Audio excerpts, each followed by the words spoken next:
যে খবরের দিকে শুরুতেই নজর রাখবো, শিক্ষক নিয়োগে আরো 8 মাস। আপনারা জানেন এর আগে ডেডলাইন ছিল 31শে ডিসেম্বর, তা বাড়িয়ে করা হলো 31শে অগস্ট। এসএসসি নিয়োগের সময়সীমা বাড়ালো দেশের শীর্ষ আদালত।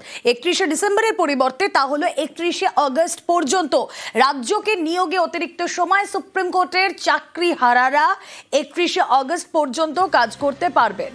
এই মুহূর্তে টেলিফোনে রয়েছেন আইনজীবী বিকাশ রঞ্জন ভট্টাচার্য। বিকাশ রঞ্জন বাবু, স্বাগত জানাবো নিউজ 18 বাংলায়। স্টুডিও থেকে আমি রুমেলা কথা বলছি আপনার সঙ্গে। সুপ্রিম কোর্ট এই যে অতিরিক্ত সময় দিল রাজ্যকে, আপনাদের কি বক্তব্য? অতিরিক্ত সময় দিয়েছেন সুপ্রিম কোর্ট, যেহেতু রাজ্যের থেকে বলা হয়েছে, রাজ্য না Paschimbanga board school service commission এখনো আমরা কমপ্লিট করতে পারিনি প্রসেস। রেকমেন্ডেশন হবে, কাউন্সিলিং হবে, মেডিকেল টেস্ট হবে, পুলিশ ভেরিফিকেশন হবে, এইসব করতে একটু সময় লাগবে, তাই সময় দাও। সেই কথা শুনে আদালত সময় বাড়িয়ে দিলেন যে 31শে আগস্টের মধ্যে এটা করতে হবে, যাতে আর বারবার আদালতে আসতে না হয়। আদালতে একটু যে বারবার এটা নিয়ে আসতে হচ্ছে একটু মনে হলো বিরক্ত হয়েছেন, তাই 31শে আগস্ট পর্যন্ত সময় দিয়েছেন। আর চাকরি যারা করছেন এই আদেশের বলে তারাও সকালে হাজির ছিলেন। বিকাশ রঞ্জন বাবু, একটা ছোট্ট বিষয় জানতে চাইবো আপনার থেকে। আপনার কি মনে হয় 8 মাস সময়টা একটু বেশি? আপনি বোধহয় এটার একটা বিরোধিতা করে 3 মাসের প্রসঙ্গ তুলেছিলেন। হ্যাঁ হ্যাঁ বলছিলাম, তাতে আদালত বলছেন না, বারবার আসবে, তার থেকে এক সময় দিয়ে দিই। 31শে আগস্ট পর্যন্তই তাদের সময়সীমা বৃদ্ধি করা হয়েছে। এর মধ্যে যদি নিয়োগ প্রক্রিয়া নিয়ে কোন রকম অসুবিধা আর না হয় তাহলে তাদের শেষ করতে হবে। শেষ করতে না পারলে আর কোনো এক্সটেনশন হবে বলে মনে হয় না। বেশ, ধন্যবাদ আপনাকে। বিকাশ রঞ্জন ভট্টাচার্য ছিলেন আমাদের সঙ্গে আইনজীবী। বিকাশ রঞ্জন ভট্টাচার্যের তরফ থেকে বিরোধিতা করা হয়। এবার এই যে এতটা সময়, মানে 8 মাস সময়, সেই 8 মাস সময়টা তাদের তরফ থেকে বলা হয় যে যদি সেটা 3 মাসে করা হয়, যদি 3 মাস সময় দেওয়া যায়, এমনটাই দাবি করেন তিনি। কিন্তু সুপ্রিম কোর্ট, দেশের শীর্ষ আদালত, 31শে ডিসেম্বরের মধ্যে নিয়োগ শেষ না করে 31শে অগস্ট আরও বাড়তি 8 মাস সময় দেওয়া হলো। নবম, দশম, একাদশ, দ্বাদশে নিয়োগের সময়সীমা আরও বাড়লো। অতিরিক্ত সময় দেওয়া হলো রাজ্যকে সর্বোচ্চ আদালতের তরফে।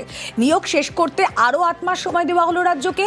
31শে অগস্ট বা তার আগেই নিয়োগ শেষ করতে হবে। 31শে অগস্ট ডেডলাইন, 31শে অগস্ট মানে 8 মাস সময় দেওয়া হলো, তার আগেই নিয়োগ প্রক্রিয়া শেষ করতে হবে।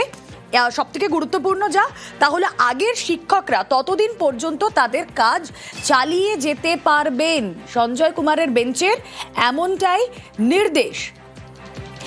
এসএসসির তরফ থেকে আদালতে জানানো হয়েছে যে বোর্ডের থেকে রেকমেন্ডেশন আসলেও নথির ভেরিফিকেশন, ইন্টারভিউ, মেডিকেল সহ সব প্রক্রিয়া শেষ করতে অন্তত 6 মাস তো লাগবেই, যাতে এরপর আর কোনো টাইম বাইং সিচুয়েশন আর না আসে কোনো তরফেই। সেই কারণে আদালত শুধুমাত্র এই 6 মাস নয়, যেটা এসএসসির তরফ থেকে 6 মাস চাওয়া হয়েছিল, সুপ্রিম কোর্ট আরও 2 মাস বাড়িয়ে সেই সময়সীমা 8 মাস করে দিল, 31শে অগস্ট করে দিল। কথা বলবো এই মুহূর্তে তৃণমূল মুখপাত্র অরূপ চক্রবর্তী রয়েছেন সঙ্গে। অরূপদা, স্বাগত জানাবো নিউজ 18 বাংলা স্টুডিও থেকে। আমি রুমেলা কথা বলছি। এসএসসির তরফ থেকে 6 মাস সময় চাওয়া হয়েছিল, যে সমস্ত প্রসিডিংস শেষ করতে সময় লাগবে। সুপ্রিম কোর্ট 8 মাস দিল, কিন্তু সম্ভবত এরপর আর কোনো এক্সটেনশন হবে না। আপনারা খুশি? দেখুন, রাজনৈতিক অস্তিত্ব প্রেতাত্মা ফিরদৌস কামি, বিকাশ ভট্টাচার্য, তরুণ জ্যোতি তিওয়ারির মতো এই কাকচিল শকুনদের আজকে কাঁদবার দিন, যারা বারংবার মামলা করে বিভিন্ন অচিলায় এ রাজ্যের যুবক যুবতীরা যাতে চাকরি না পায় তার জন্য উঠে পড়ে লেগেছিল। আজকে তাদের আবার কাঁদবার দিন।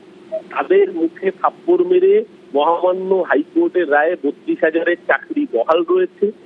26,000 সকলের চাকরি খেতে চেয়েছিল। এই অভিজিৎ গাঙ্গুলি বলেছিল ঝাঁকি সহ বিসর্জন, বিকাশ ভট্টাচার্য বলেছে পুরো প্যানেল বাতিল।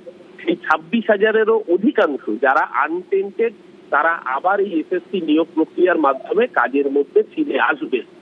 অর্থাৎ দুর্নীতি করে যারা চাকরি পেয়েছিল তারা বাদে বাকি সকলে এবং নতুন 1 লক্ষে চাকরি পাবে বাংলার বেকার ছেলে মেয়েরা। মহামান্য সুপ্রিম কোর্টের এই নির্দেশে আজকে তারা আরো স্বস্তির নিঃশ্বাস ফেলল, কারণ এসএসসি ইতিমধ্যেই কাউন্সিলিং শুরু করেছে।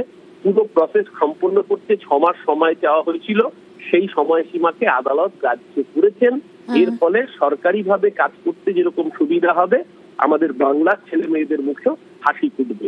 এই রায় বাংলা বিরোধীদের গালে আবারও সজোরে সপাটে চপেটাঘাত ছাড়া আর কিছুই নয়। বেশ, ধন্যবাদ। আমাদের সঙ্গে এই মুহূর্তে দেবজিৎ সরকার, বিজেপি মুখপাত্র রয়েছেন। স্বাগত জানাবো দেবজিৎ বাবু। আমি স্টুডিও থেকে রুমেলা আপনার সঙ্গে কথা বলছি। এসএসসির এই যে মামলা, নবম দশম একাদশ দ্বাদশে নিয়োগ 31শে ডিসেম্বর পর্যন্ত ডেডলাইন ছিল, কিন্তু তা কিন্তু বেড়ে 31শে আগস্ট হয়ে গেল। কমিশন 6 মাস সময় চেয়েছিল, সুপ্রিম কোর্ট সময় বাড়িয়ে 8 মাস দিল। আইন আইনের পথে চলছে, এটাই তো স্বাভাবিক।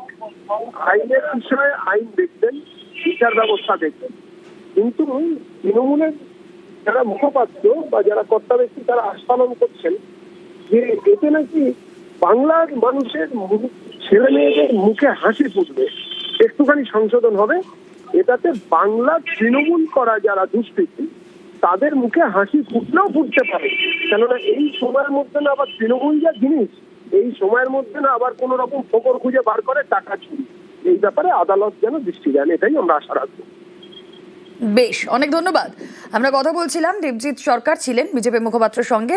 সব থেকে গুরুত্বপূর্ণ যে খবর আপনাদেরকে এই মুহূর্তে জানিয়ে রাখি, নবম দশম একাদশ দ্বাদশ শিক্ষক নিয়োগের যে সময় তা আরও বাড়ল। 31শে ডিসেম্বর পর্যন্ত ডেডলাইন ছিল, আপনারা জানেন।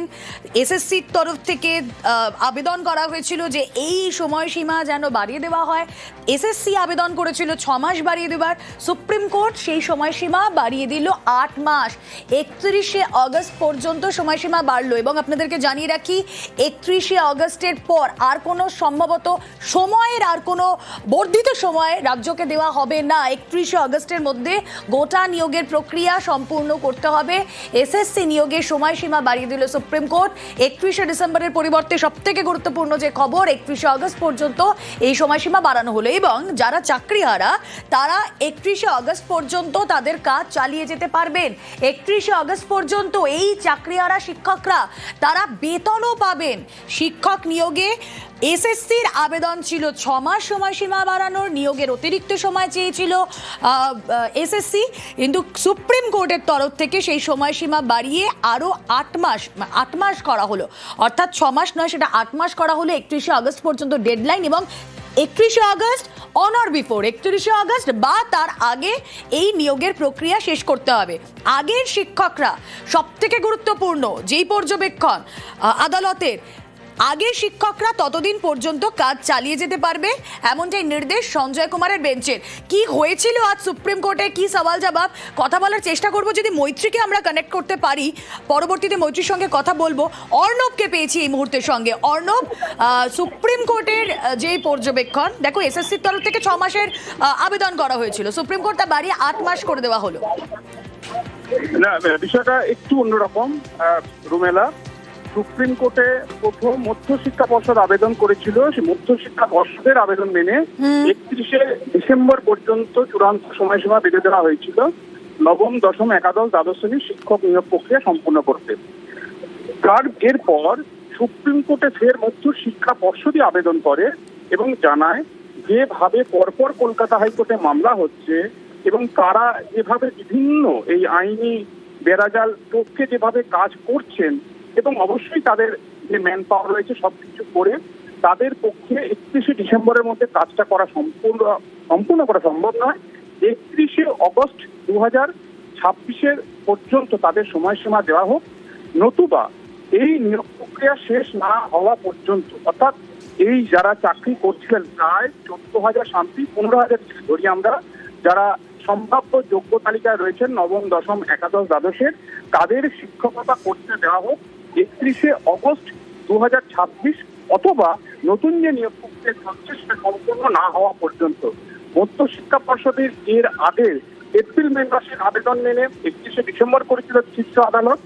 আজকে মধ্যশিক্ষা পর্ষদের যে আবেদন ছিল আইদার অর, অর্থাৎ 31শে আগস্ট প্রথম নিয়োগ প্রক্রিয়া সম্পূর্ণ না হওয়া পর্যন্ত তাদের চাকরি কন্টিনিউ করা, সেই মধ্যশিক্ষা পর্ষদের আবেদন গ্রহণ করলো, গ্রাহ্য করলো দেশের শীর্ষ আদালত, বিচারপতি সঞ্জয় কুমারের বেঞ্চ, এবং 31শে আগস্টের মধ্যে এই নতুন নিয়োগ প্রক্রিয়া সম্পূর্ণ করার আদেশ জারি করলো। এসএসসির তরফে যে যুক্তি দেওয়া হয় যে এক্ষেত্রে দেখো 3টি বিষয় রয়েছে। শিক্ষকদের ক্ষেত্রে এসএসসি তারা সুপারিশ পত্র, অর্থাৎ চাকরির রেকমেন্ডেশন লেটার, তার সুপারিশ পত্র তারা দেবে মধ্যশিক্ষা পর্ষদকে।